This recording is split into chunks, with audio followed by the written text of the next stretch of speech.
Capítulo 35 Educação Evangélica.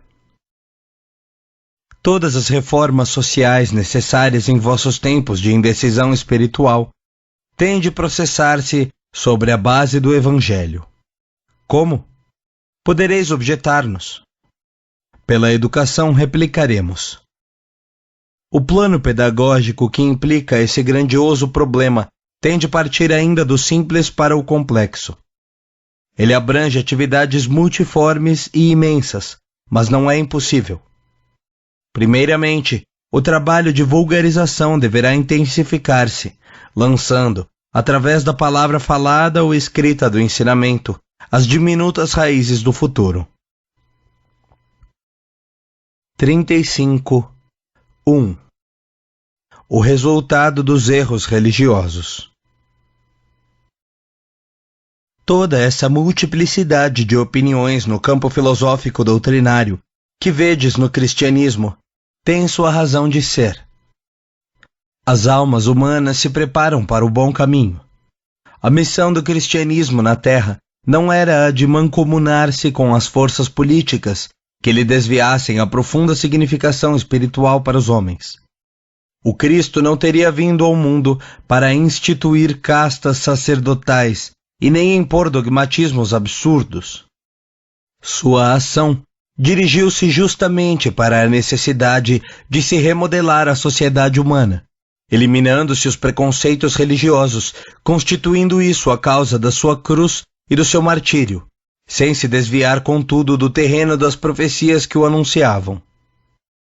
Todas essas atividades bélicas, todas as lutas antifraternas no seio dos povos irmãos, quase a totalidade dos absurdos que complicam a vida do homem, vieram da escravização da consciência ao conglomerado de preceitos dogmáticos das igrejas que se levantaram sobre a doutrina do Divino Mestre, contrariando as suas bases, digladiando-se mutuamente, condenando-se umas às outras em nome de Deus.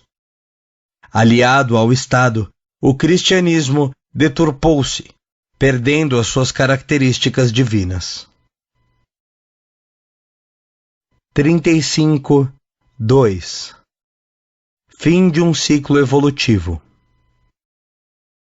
Sabemos todos que a humanidade terrena atinge atualmente as cumeadas de um dos mais importantes ciclos evolutivos.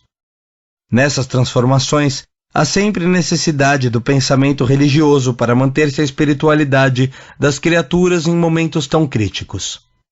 A ideia cristã se encontrava afeto o trabalho de sustentar essa coesão dos sentimentos de confiança e de fé das criaturas humanas nos seus elevados destinos. Todavia, encarcerada nas grades dos dogmas católicos romanos, a doutrina de Jesus não poderia, de modo algum, amparar o espírito humano nessas dolorosas transições. Todas as exterioridades da Igreja deixam nas almas atuais, sedentas de progresso, um vazio muito amargo. 35.3 Urge reformar. Foi justamente quando o positivismo alcançava o absurdo da negação, com Auguste Comte, e o catolicismo tocava as extravagâncias da afirmativa, com Pio IX, proclamando a infalibilidade papal, que o céu deixou cair à terra a revelação abençoada dos túmulos. O Consolador prometido pelo Mestre chegava no momento oportuno. Urge reformar, reconstruir, aproveitar o material ainda firme para destruir os elementos apodrecidos na reorganização do edifício social. E é por isso que a nossa palavra bate insistentemente nas antigas teclas do Evangelho cristão, porquanto não existe uma outra fórmula que possa dirimir o conflito da vida atormentada dos homens. A atualidade requer a difusão dos seus divinos ensinamentos. Urge, sobretudo, a criação dos núcleos verdadeiramente evangélicos, de onde possa nascer a orientação cristã a ser mantida no lar pela dedicação dos seus chefes. As escolas do lar são mais que precisas em vossos tempos, para a formação do espírito que atravessará a noite de lutas que a vossa terra está vivendo, em demanda da gloriosa luz do porvir. 35.4 Necessidade da educação pura e simples. A necessidade de iniciar-se o esforço de regeneração em cada indivíduo dentro do Evangelho, com a tarefa nem sempre amena da autoeducação. Evangelizado o indivíduo, evangeliza-se a família. Regenerada esta, a sociedade estará a caminho de sua purificação, reabilitando-se simultaneamente à vida no mundo. No capítulo da preparação da infância, não preconizamos a educação defeituosa de determinadas noções doutrinárias, mas facciosas, facilitando-se na alma infantil a eclosão de sectarismos prejudiciais e incentivando o espírito de separatividade. E não concordamos com a educação ministrada absolutamente nos moldes desse materialismo demolidor, que não vê no homem senão um complexo celular, onde as glândulas, com as suas secreções, criam uma personalidade fictícia e transitória. Não são os sucos e os hormônios, na sua mistura adequada nos laboratórios internos do organismo, que fazem a luz do espírito imortal. Ao contrário dessa visão audaciosa dos cientistas, são os fluidos imponderáveis e invisíveis, atributos da individualidade, que pré-existe ao corpo e a ele sobrevive, que dirigem todos os fenômenos orgânicos que os utopistas da biologia tentam em vão solucionar, com a eliminação da influência espiritual. Todas as câmaras misteriosas desse admirável aparelho, que é o mecanismo orgânico do homem, estão repletas de uma luz invisível para os olhos mortais. 35.5 Formação da mentalidade cristã. As atividades pedagógicas do presente e do futuro terão de se caracterizar pela sua feição evangélica e espírita, se quiserem colaborar no grandioso edifício do progresso humano. Os estudiosos do materialismo não sabem que todos os seus estudos se baseiam na transição e na morte. Todas as realidades da vida se conservam inapreensíveis às suas faculdades sensoriais. Suas análises objetivam somente a carne perecível. O corpo que estudam, a célula que examinam, o corpo químico submetido à sua crítica minuciosa, são acidentais e passageiros. Os materiais humanos postos sob os seus olhos pertencem ao domínio das transformações, através do suposto aniquilamento. Como poderá, pois, esse movimento de extravagância do espírito humano presidir a formação da mentalidade geral que o futuro requer para a consecução dos seus projetos grandiosos de fraternidade e de paz? A intelectualidade acadêmica está fechada no círculo da opinião dos catedráticos, como a ideia religiosa está presa no cárcere dos dogmas absurdos. Os continuadores do Cristo, nos tempos modernos, terão de marchar contra esses gigantes com a liberdade dos seus atos e das suas ideias. Por enquanto, todo o nosso trabalho objetiva a formação da mentalidade cristã, por excelência, mentalidade purificada, livre dos preceitos e preconceitos que impedem a marcha da humanidade. Formadas essas correntes de pensadores esclarecidos do Evangelho, entraremos então no ataque às obras. Os jornais educativos, as estações radiofônicas, os centros de estudo, os clubes de pensamento evangélico, as assembleias da palavra, o filme que ensina e moraliza, tudo à base do sentimento cristão, não constituem uma utopia dos nossos corações. Essas obras que hoje surgem, vacilantes e indecisas no seio da sociedade moderna, experimentando quase sempre um fracasso temporário, indicam que a mentalidade evangélica não se acha ainda edificada. A Andai Maria, porém, aí está, esperando o momento final da grandiosa construção.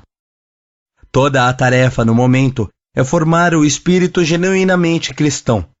Terminado esse trabalho, os homens terão atingido o dia luminoso da paz universal e da concórdia de todos os corações.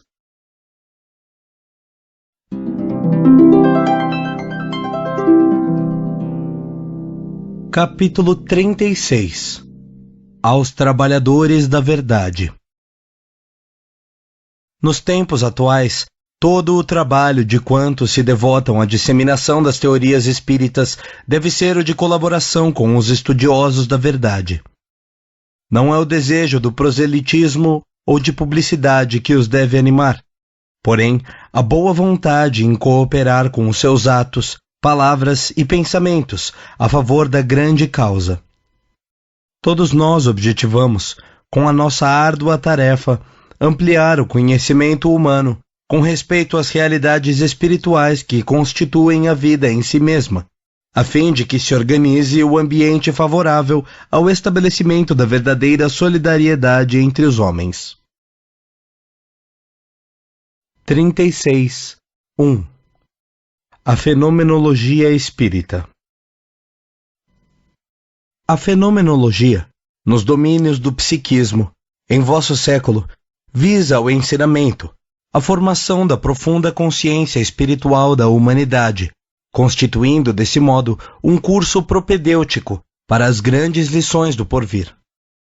É por essa razão que necessitamos de operar ativamente para que a ciência descubra, nos próprios planos físicos, as afirmações de espiritualidade.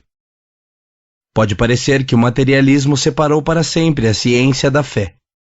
Isso, porém, não aconteceu, e o nosso trabalho de agora simboliza o esforço para que os investigadores cheguem a compreender o que o céu tem revelado em todos os tempos.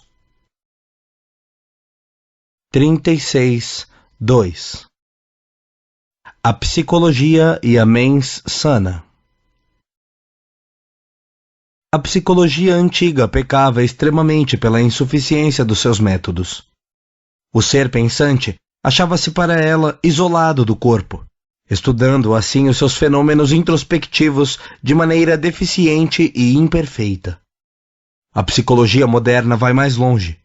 A sua metodologia avançada estuda racionalmente todos os problemas da personalidade humana, unindo os elementos materiais e espirituais, resolvendo uma das grandes questões dos cientistas de antanho.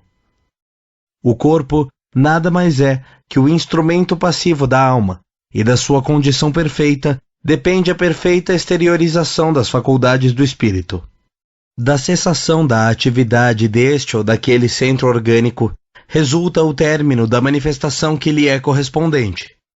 Daí, provém toda a verdade da mens sana e o grande subsídio que a psicologia moderna fornece aos fisiologistas como guia esclarecedor da patogenia. O corpo não está separado da alma. É a sua representação. As suas células são organizadas segundo as disposições perispiríticas dos indivíduos, e o organismo doente retrata um espírito enfermo. A patologia está orientada por elementos sutis de ordem espiritual. 36.3. O progresso anímico. Os porquês da evolução anímica devem impressionar a quantos se consagram ao estudo.